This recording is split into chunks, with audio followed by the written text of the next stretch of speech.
play chess website.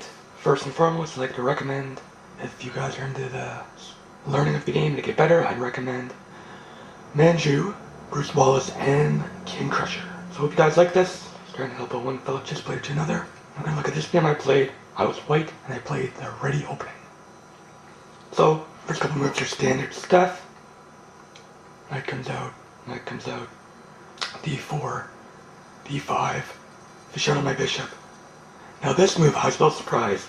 It means one of two things. Either A, he's gonna bishop d6 and rook will come to the e file, and he's gonna build up for it. He's gonna do a late e5, or this also means that he's gonna b6, shadow his bishop, and possibly move his knight and c5, possibly c4, and get his queenside mobility going that way. So this plays out. Develop my bishop, develop his knight, standard stuff, develop my knight, standard stuff.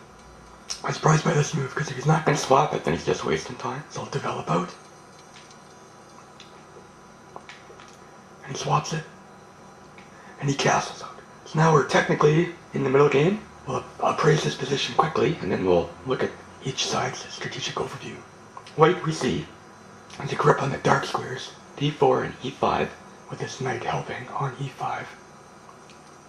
And also, we see he wants to strike the black center with either e4, c4, and try to undermine his center that way and open up his long diagonal. He wants to keep his kingside pawns safe. He doesn't really want to push him up. It's usually a general idea in this opening.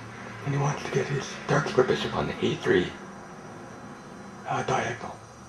And then he's going to load up his rooks on the d file or possibly the e file. So he's got some options based around the center.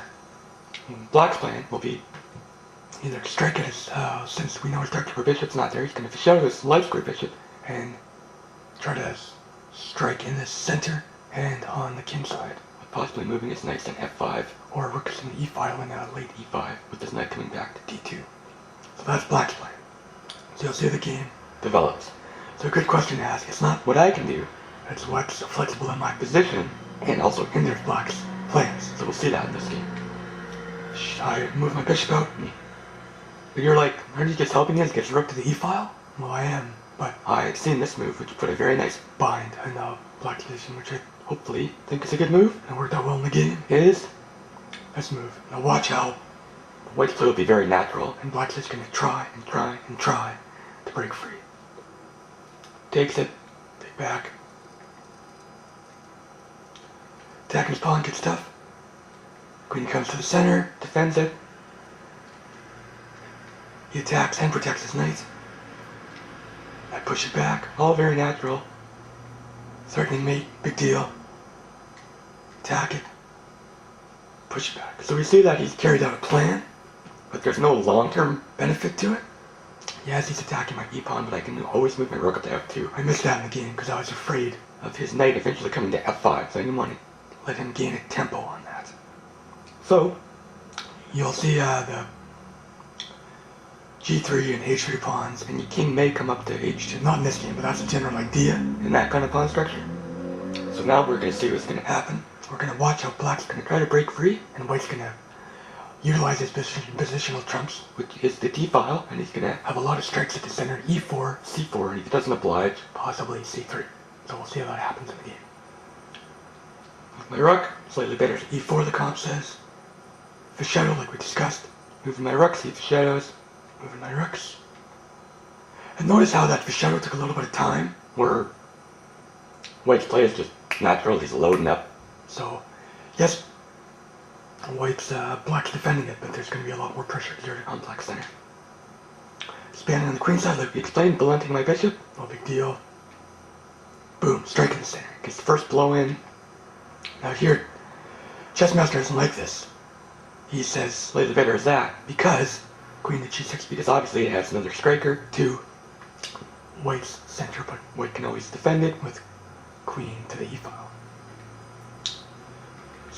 Slightly better g4 to keep the knight, but I didn't like that personally. I didn't want to move my pawns on the king side up, so I just stuck to the game plan, because Black can't open the d file, because obviously I own it. So I'm just trying to undermine his center as best I can. a chess master isn't like this, but either chess master recommends that this would be the response to it, and I'd win a pawn cleanly.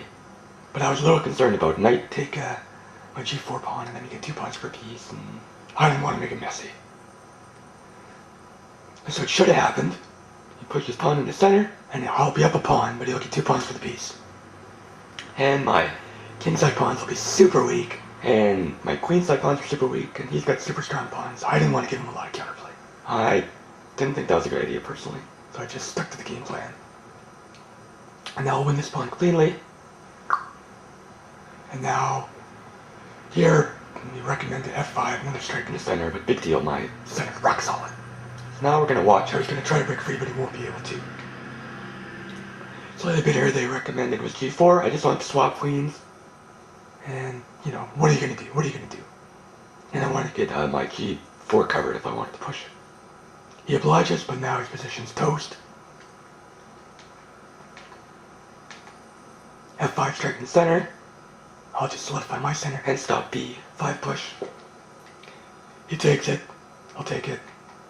I'll show you a variation after with knight to f7, which is quite nice. Big deal, I'll take it, because that frees my pawns. And I'm up a clean pawn, and actually he resigned. The reason is, what's going to happen is he's going to strike my c pawn. I'll predict it with the rook, and then my bishop's going to get rerouted to the b2 diagonal. I'm eventually going to push. Eventually, e6, my bishop will have a nice home on e5. But before that, I'm going to reroute my one rook on the d file, d1, to the king side, blast open a file on that side, and then it's all over but the crying. There's nothing that black can do. Everything's going to be good for white, and everything's going to be bad for black. So I'll show you a variation on knight to f7. Don't look, guys. I'll tell you what you can look. Okay, you can look. Now, third move here, I think would be very good for white. I'll give you a hint. It'll be 2 remaining pieces, and it'll be a promote/mate there in the mix. So the move is pawn takes pawn, because it just rips open the position, and my pawn's going to go to e7. He takes, boom, boom, but here's the kicker. His bishop's hanging, but the big part is, boom, game over. And this will end up being an endgame like this, which is totally winning. So to review that game, we'll just come from the middle game quick, because that's where the whole planning was. We see here, all white does is put a bind on his dark squares, and then black's position just gets worse. And he has really no counterplay. And that's about it. Thanks for your time, guys. Leave any comments on YouTube, and hopefully I have some more videos if you like this one in the future. Bye.